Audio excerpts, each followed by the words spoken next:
Hey guys, welcome back to the channel. Today we're going to be learning how to use the clone stamp tool in Photoshop. If you like this video and want to learn more about Lightroom and Photoshop, hit the like button and subscribe. Let's get into it.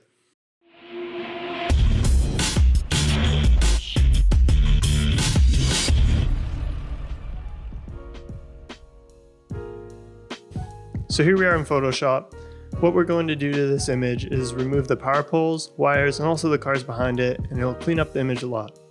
So as always, we want to start by adding a layer on top of our image, just to ensure we keep the original image intact. Next, select your clone stamp tool by coming over to the left and selecting the stamp icon, or press S on your keyboard. Now the clone stamp works by you pressing Alt or Option, and that selects the area that you want to sample from. So say I want to remove this wire on this area of the mountain. What I do is press Alt or Option, select the area that I want it to sample from, and then it will paint from that area that I've selected.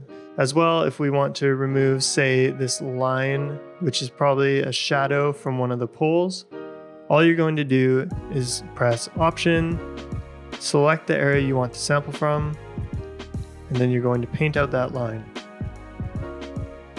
And boom, the line's gone. So it's a really useful tool. You can remove a lot with it. These reflections from the sun, you could also remove by just painting them away. This sensor on the front of the car, if your customer wanted a really clean image, you could remove that.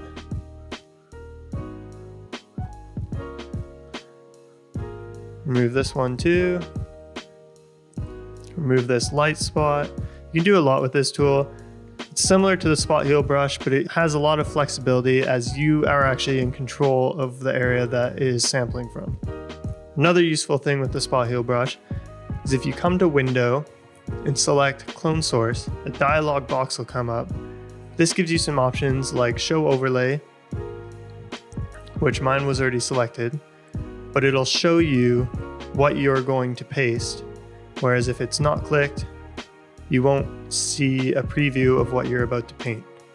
So always make sure that's clicked, it'll really help you out. Another useful thing with this dialog box is you can actually flip whatever you're about to clone. So say I'm going to clone this headlight.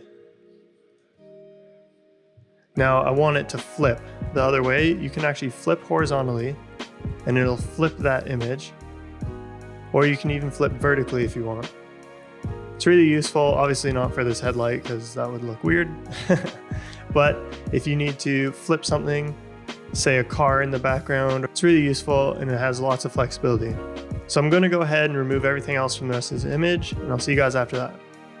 So here's a before, here's an after. You can really see it cleans up the image. You focus on the car. It's just a nice clean shot of this car, whereas before you're distracted by all the power poles and cars in the background. So this is mainly done using the clone stamp tool. There was some spot heal brush in here just to remove little blemishes on the car, but the clone stamp tool really helps remove the large objects from the background and get you that detail you need. So that's it for this video, you guys. A real simple tool with a lot of power. If you have any questions, please comment them below, and I'll see you guys next week.